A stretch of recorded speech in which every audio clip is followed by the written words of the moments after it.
Welcome back to Definitely Not Definitive. I'm Ken. And I'm Bethany. We're just a couple of kooky crazy kids in love that love doing some reaction videos together. Yes, we do. And so we're checking out Bioshock again, and it's been a while since we've touched on some Bioshock. We eventually want to play it, but we've got a lot of games in our gaming list that we want to get to, and so we're checking out some lore on the Big Daddies. So Big Daddies Explained by Film Comics Explained. We're going to learn a little bit more about the Bioshock world, and yeah. And so, are you ready? I'm ready. Okay.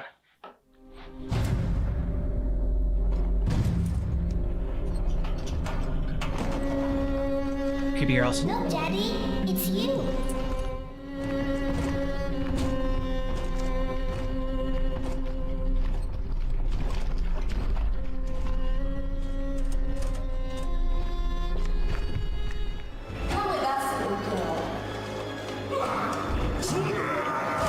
Oh, smashed.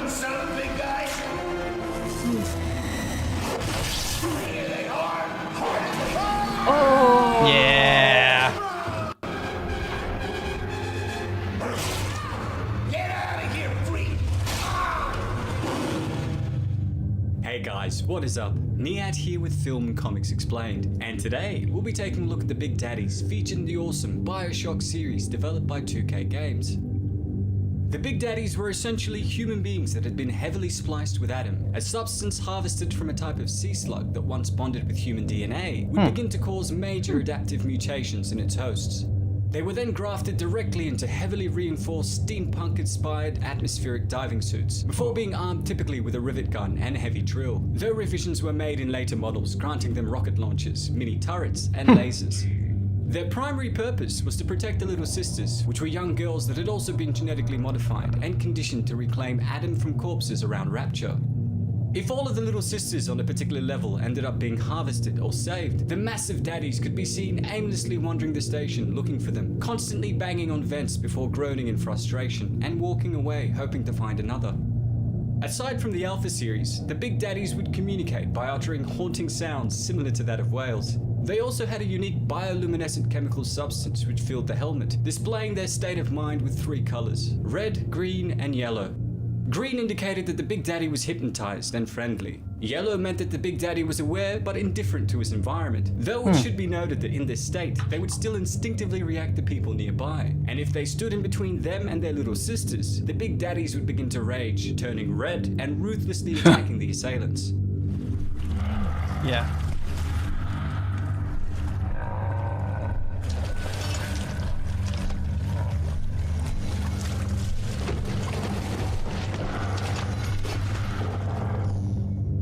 From the time of its founding, the maintenance of Rapture required trained divers in reinforced suits to walk outside along the seafloor and repair leaks.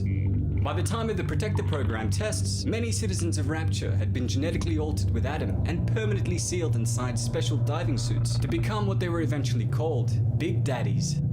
As the demand for Adam increased, their creator, Dr. Yi Shishong, proposed the idea of recycling the raw genetic material directly from the corpses of dead splicers, instead of exclusively producing it with the Little Sisters in their laboratories. With the genetically modified girls now being placed at great risk when out on the streets gathering Adam on their own, the Protector Program was initiated to bond them to the hulking Big Daddies, turning the latter into guardians who would respond aggressively to any threat encountered by the gatherers. This program was suggested to Andrew Ryan, the founder of Rapture, by Sushong, who noted that becoming a Big Daddy would be a one-way street, and that they were going to be having a hard time finding new volunteers. Ryan then gave assurances that it would not be a problem, and immediately began finding suitable candidates, many of which were exiled criminals, political dissidents who opposed Ryan, and even a handful that were legally insane. Candidates for the program were then hand-selected by Dr. Sophia Lamb, a psychiatrist who herself had been imprisoned in Rapture by Ryan for spreading altruistic ideals among the people that challenged his vision. These candidates first went through a voice box modification and pheromone applications, before their skin and organs were grafted and integrated into their suits. The subjects were then placed in large vats of an unknown substance that made them more subservient over time. Through genetic splicing, the humans inside the heavy suits were given enhanced strength and agility. Their endoskeleton also contained the life support machinery needed to keep them alive during their duties, allowing them to lift ridiculously heavy objects, as well as survive in extreme weather environments. Experiments were then conducted on those that were chosen by Dr. Gilbert Alexander, who was a genetic biologist working within Rapture. Alex took inspiration from the common nickname for the Protector program and engineered a conditioned bond between the Protectors and their charges, which through the use of mental and physical restraints enabled them to mimic the emotional bond between father and child. After many failed attempts, the first candidate from the Protector program to be successfully pair bonded was Subject Delta, a deep sea diver formerly known as Johnny Topside, who was unfortunate enough to discover the city by accident. Though the Alpha series was initially hailed as a success, there was one major flaw in their conditioning that led to their deactivation, which was that they only protected a single little sister. They were also susceptible to being attacked by splicers and rescued by Bridget Tenenbaum, who was the geneticist who discovered Adam and the person who created the Little Sisters. Stay away from her or it is you who will be shot next. Easy now, Doctor. He's just looking for a wee bit of Adam. Just enough to get by. I'll not have him hurt my little ones. Here, there is another. Use this. Free them from their torment. I will make it to be worth your while. At the same time this was happening, Dr. Shusong was also working on a bond of his own to no avail, and kept finding that his version of the Big Daddies kept ignoring the girls they were supposed to protect. A solution soon became evident when the hulking creatures began to care for the girls after they'd provided them with Adam to survive, and with the help of Elizabeth, he was able to perfect this bond between a Protector and two little sisters within his laboratory. Unfortunately for Shusong, he failed to notice a change of behavior in the Protector and carelessly slapped one of the little sisters out of frustration during a recording, which triggered the aggressive response from the Protector, who then impaled Shusong with his drill.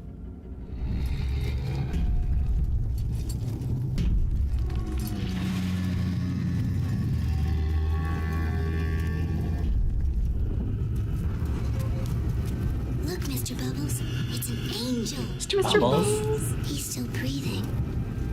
It's alright. I know he'll be an angel soon. Oh, creepy. Oh, God. With the bonding system now working, two new types of Big Daddies were introduced, called the Bouncers and the Rosies.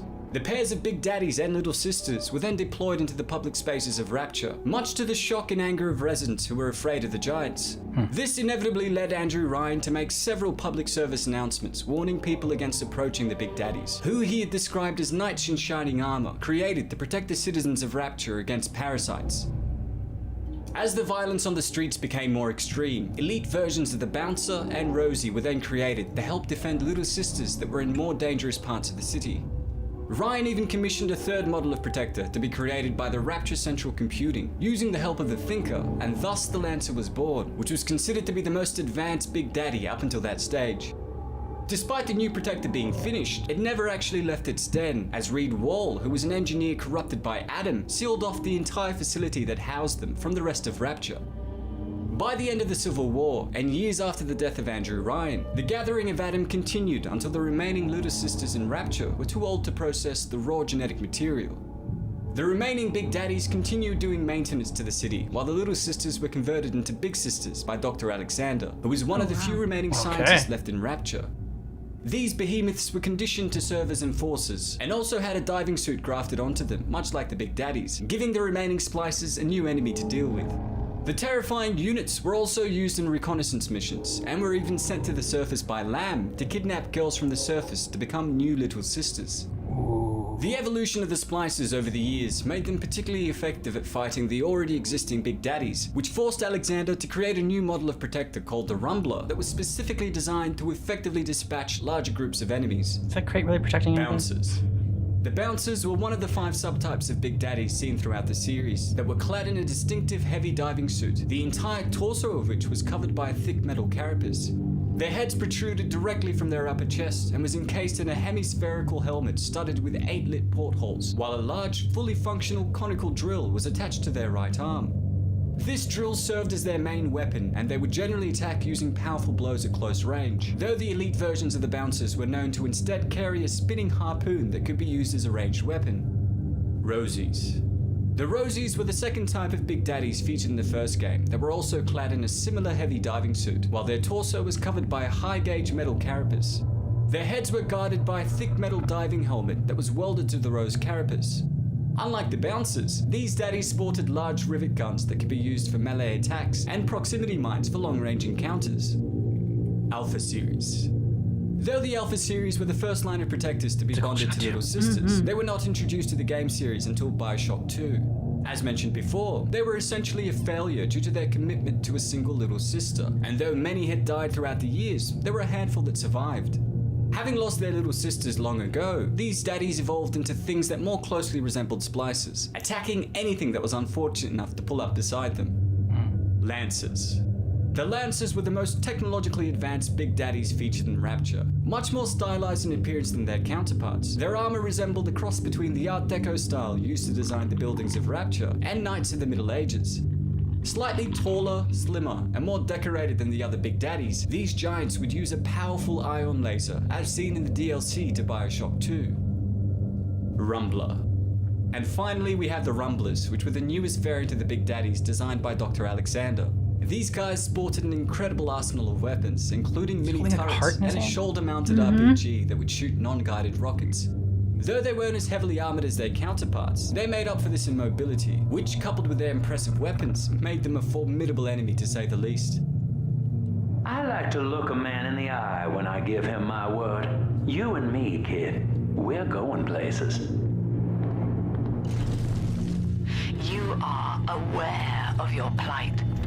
Who, I wonder, would be so cruel to force a mirror on a man with no face?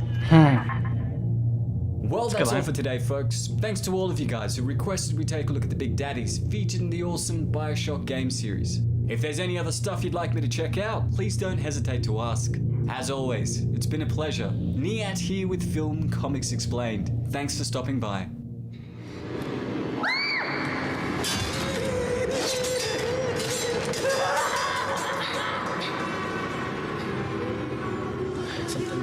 I was chasing her from the bed.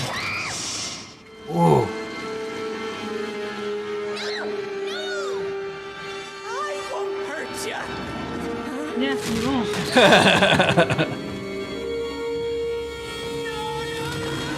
Man, Bioshock is a lot to unpack. There is so much going on there that I'm like, I feel like while I learn more about Big Daddies, I feel like there's just even more about this world that I'm confused by. And it is a lot darker than I realized. I remember when we first were watching some material from this, I was very touched by the little girl and her attachment to the big behemoth guy, and his attachment to her and sort of protective instincts. And now to know that all of that was manufactured in a lab and that those who had a single attachment were considered failures as Big Daddy. There's just, whoa. Like, talk about a change in perspective all of a sudden. I know, right? Yikes. Yeah, it's yikes indeed. And I don't know if I had like a particular favorite Big Daddy. I think the one that like, I don't know, maybe it's because it's just Big Daddy that I've seen the most is the one that like had the single attachment. Is the one that I guess that I would think was my favorite. Yeah. I don't know. I'm still kind of digesting how dark and creepy this world is. Yeah. Because there was always a sort of like off sci-fi edge that was a bit disturbing, but never realized it was going to go this far. Yeah, it does. So we're going to have to explore more into the Bioshock world to see what's going on in this crazy place. And Bioshock Infinite was the first one we kind of checked out, and that one, I think it's an alternate like universe or whatever. But I think it's like, I'm not exactly sure how it ties into the Bioshock world.